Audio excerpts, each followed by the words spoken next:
Hi, I'm Alexandra Samsel with more science news you can use. Who invented the aeroplane? The what? The aeroplane.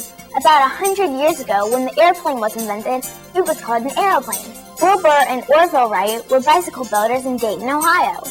Bicycles were considered high-tech back then. They decided to build a flying machine. They studied mathematics and engineering, built a wind tunnel, and tested about 200 different wing designs, and used a lot of bicycle parts to construct their aeroplane called the Flyer.